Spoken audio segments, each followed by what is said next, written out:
Hello, എന്റെ പുതിയ വീഡിയോയിലേക്ക് സ്വാഗതം. അപ്പൊ ഇന്ന് ഞാൻ പറയാൻ പോകുന്നത് മൗനത്തിന് നമ്മുടെ ജീവിതത്തിലുള്ള പ്രാധാന്യത്തെ കുറിച്ചാണ്. അപ്പൊ ആദ്യം തന്നെ ഞാൻ പൊതുവായിട്ട് പറയാന്ന് പറഞ്ഞാല് ഇപ്പൊ നമ്മുടെ ഫ്രണ്ട്സ് ആയാലും നമ്മൾ സ്നേഹിക്കുന്നവരായാലും നമ്മുടെ കുടുംബക്കാരായാലും ഒക്കെ നമ്മൾ ചർച്ചയിൽ പങ്കെടുക്കും. അപ്പൊ ചർച്ചയിൽ പങ്കെടുത്തുകൊണ്ടിരിക്കുമ്പോ നമ്മൾ നമ്മുടെ അഭിപ്രായങ്ങളും പറയും, ഇല്ല അങ്ങനെയാണല്ലോ സ്വാഭാവികം. അപ്പൊ ചിലർക്ക് നമ്മുടെ അഭിപ്രായം കേൾക്കുമ്പോൾ വലിയ താല്പര്യം ഉണ്ടാവില്ല. അപ്പൊ അവരുടെ മുഖം കണ്ടാൽ നമുക്ക് മനസ്സിലാവും അവർ പിടിച്ചിട്ടില്ല. അങ്ങനെയുള്ള സ്ഥലത്ത് നമ്മൾ അധികം സംസാരിക്കാണ്ടിരിക്കുക നല്ലത്. അവർക്ക് പിന്നിരിക്കാൻ നമ്മൾ സംസാരിക്കേണ്ട, നമ്മൾ മൗനം പാലിക്കാൻ പറയത്തില് അതാണ് ആ സമയത്ത് ഉചിതം എനിക്ക് തോന്നിയിട്ടുണ്ട് പലപ്പോഴും.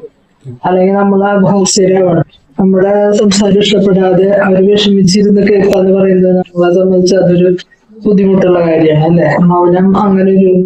മൗനം വിദ്വാനുഭൂഷണം എന്നാണല്ലോ. അപ്പൊ അത് നമ്മള് അവർക്കൊരു താല്പര്യം വേണ്ട, നമ്മൾ പറയുന്നതായിരിക്കും ശരി. പക്ഷെ അവർക്ക് അത് ഉൾക്കൊള്ളാൻ, ആ അഭിപ്രായത്തോട് ഉൾക്കൊള്ളാൻ താല്പര്യമില്ലാത്തവരുണ്ടെങ്കിൽ നമ്മൾ ആ സഭയിൽ അത് സംസാരിക്കാണ്ടിരിക്കുകയാണ് ഏറ്റവും. ഞാനിത് കൂടുതലും ഉദ്ദേശിക്കുന്നത് നമ്മുടെ കുടുംബജീവിതത്തിനെ ബാധിക്കുന്ന മൗനത്തെ കുറിച്ചാണ്.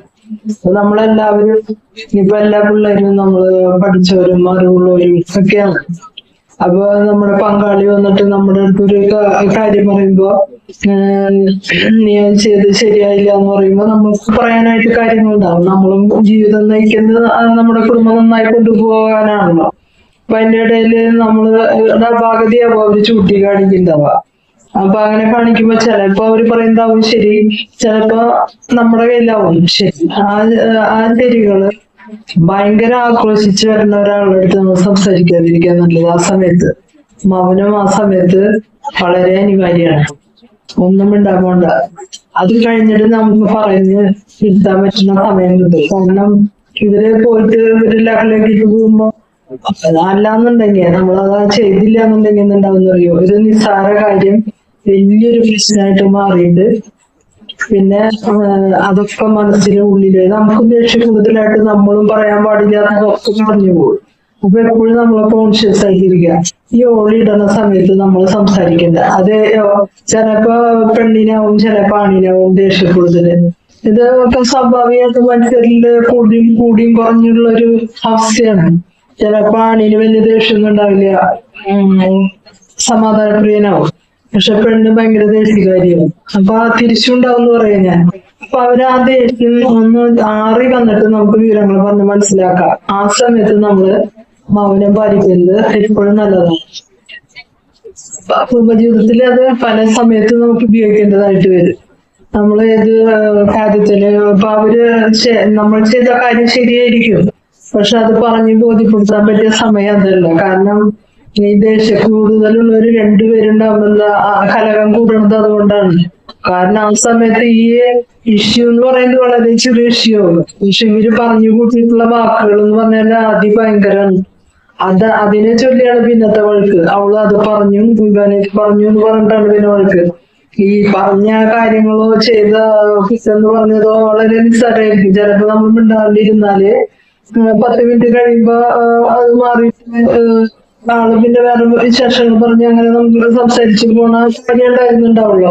പക്ഷെ നമ്മുടെ ദേഷ്യം കൂടുതലുണ്ട്, നമ്മൾ മിണ്ടാണ്ടിരിക്കില്ല, നമ്മളൊപ്പം പറയും. നമ്മളൊപ്പം പറഞ്ഞിട്ട് അത് വലിയൊരു ഇഷ്യൂ ആയി മാറും.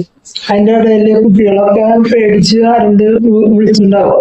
കാരണം അതൊരു വളരെ നിസ്സാരമായിട്ട് പോണ്ട കാര്യമായിരിക്കും. നമുക്കത് ക്ഷമയില്ലാതെ.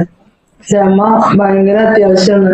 രണ്ടുപേരും കൂടി ഒത്തൊരുമിച്ച് ജീവിക്കുമ്പോ ക്ഷമയ്ക്ക് വളരെ പ്രാധാന്യമുണ്ട്. അതുപോലെ മറക്കാനും പൊറുക്കാനുള്ള കഴിവ്. ഞാൻ ഈ മൗനത്തെ കുറിച്ച് പറയുമ്പോഴും അതിന്റെ ഒപ്പം തന്നെ എപ്പോഴും പറഞ്ഞുകൊണ്ടിരിക്കുന്നത് എന്താ വെച്ചാല് നമ്മുടെ ജീവിതത്തില് വളരെ അത്യാവശ്യമുള്ള ഒന്നാണ് മറക്കാനും പൊറുക്കാനുള്ള കഴിവ്. അല്ല അവരത് പറഞ്ഞുകൊണ്ട് അതിനെ വർണ്ണിച്ച് അത് കുറെ പേരോട് പറഞ്ഞ് അത് അവര് തിരിച്ചിങ്ങോട്ട് പറഞ്ഞ് നമ്മുടെ വീടിന്റെ ഉള്ളിലത്തെ എല്ലാ രഹസ്യങ്ങളും പറഞ്ഞ് അങ്ങനെ വലിയൊരു ഇഷ്യൂ ആയി മാറ്റാണ്ട് നമ്മളത് ചുരുക്കി കൂട്ടി നമ്മുടെ വീടിന്റെ ഉള്ളിൽ തന്നെ കഴിക്കാൻ നോക്കാം. അതാണ് ഞാൻ വലിയ വാക്കുകൾ പറഞ്ഞു പോയതെന്ന് പറയാം. വാക്കുകൾ പറഞ്ഞു പോയത് തിരിച്ചെടുക്കാൻ പറ്റില്ല. അതാണ് മൗനത്തിന് ഇവിടെയുള്ള പ്രാധാന്യം. കാരണം നമ്മുടെ വാക്കുകള് ആ സമയത്ത് നമ്മള് ആളിപ്പോ രണ്ടിലൊരാള് ദേഷ്യപ്പെടുന്ന സമയത്ത് ഒന്നും മിണ്ടാതെ ഒരു സ്ഥലത്ത് ചെന്നിരുന്നു നോക്കിയാൽ ഈ ദേഷ്യപ്പെട്ട ആളെന്നെ നമ്മുടെ അടുത്ത് വരും. നമ്മുടെ അടുത്ത് വന്നിട്ട് സാറല്ലേ ഞാൻ ദേഷ്യപ്പെട്ട അത് ഇന്ന കാരണം കൊണ്ടാണ് ഞാൻ കാര്യാക്കണ്ടെന്ന് പറയും. ചിലപ്പോ ചിലര് തോൽക്കില്ല, എന്നാലും അവര് കുറച്ചു നേരം ബലം പിടിച്ചിട്ട് പോയി വരുമ്പോഴായാലും അവർ ആലോചിക്കും എന്റെ പങ്കാളി ഇങ്ങനെ ഞാനിത് പറഞ്ഞപ്പോഴവളൊന്നും മിണ്ടിയില്ല, അല്ലെങ്കിൽ അങ്ങനെ ഒന്നും പറഞ്ഞില്ല, പാവണ് എന്ന് നമുക്ക് സ്വയം തോന്നും. അത് തോന്നണമെങ്കിൽ ഈ മൗനം അതിന് വളരെ അത്യാവശ്യമാണ്. ആ മൗനം ഉണ്ടാവുമ്പോ തന്നെ നമ്മുടെ വീട്ടിൽ ലഹളയില്ല, മറ്റുള്ളവർ നീട്ടൊന്നും ചിരിക്കില്ല. അപ്പൊ കുട്ടികൾക്ക് അതിൻ്റെ ഉള്ളിൽ ജീവിക്കാനൊക്കെ ഒരു പേടി ഉണ്ടാവില്ല. ഇത് ഈ രണ്ടാളും കൂടി എപ്പോഴും നിസ്സാര കാര്യങ്ങളായിരിക്കും. നമ്മുടെ വീട്ടിലെ കാര്യങ്ങൾ വരാനായിട്ട് എന്തെങ്കിലും കാര്യം വേണം, എന്തെങ്കിലും ഒരു സാധനം ആള് വെച്ചത് കണ്ടില്ല എന്നോ അല്ലെങ്കിൽ അത് നീക്കി വെച്ചെന്നോ, ചിലപ്പോ ആള് തന്നെയാവും നീക്കി വെച്ചിട്ടുണ്ടാവും, പക്ഷെ നമ്മുടെ പേര് പറയും ഓർമ്മയില്ലാണ്ട്. പക്ഷെ പിന്നീട് അവർക്ക് മനസ്സിലാവും അത് അവരാണ് ചെയ്തിട്ടില്ല എന്നുള്ളത്. അങ്ങനെ കുറെ കാര്യങ്ങളുണ്ട്. അപ്പൊ വീടിന്റെ ഉള്ളിലെ പ്രശ്നത്തിന് എപ്പോഴും പ്രശ്നങ്ങളുണ്ടാവും, എന്തെങ്കിലും ഒരു നിസ്സാര കാര്യങ്ങൾ. ആ നിസ്സാര കാര്യങ്ങൾ വലിയ ഇഷ്യൂ ആയി മാറാണ്ട് നോക്കേണ്ട ചുമതല നമുക്കുണ്ടെന്ന് പറയാം രണ്ടാൾക്ക്. അപ്പൊ ഒരാൾക്ക് ദേഷ്യം കൂടുതലാണെങ്കിൽ മറ്റാള് ഒന്ന് മൗനം പാലിക്കുന്നത് കുടുംബജീവിതത്തിലെ ഏറ്റവും ബെസ്റ്റ് ആണ്. അപ്പൊ അത് കണ്ടാല് നമ്മുടെ മക്കള് പഠിക്കും വേണ്ട, അവര് രണ്ടാളും ഒരാളാണ്ട് ക്ഷമിച്ചു കിട്ടും, അത് കണ്ട ക്ഷമ പഠിക്കുവര്. അല്ല രണ്ടാളും കൂടി തിമർത്തിൽ അകളവിക്കാന്ന് വെച്ചിട്ടുണ്ടെങ്കിൽ ഇത് തന്നെയാണ് നമ്മുടെ മക്കളും കണ്ടു പഠിക്കുക. അതുപോലെ എന്തെങ്കിലും ഉണ്ടായാൽ തന്നെ മറക്കാനും പൊറുക്കാനുള്ള ഒരു കഴിവ് അതും വേണം.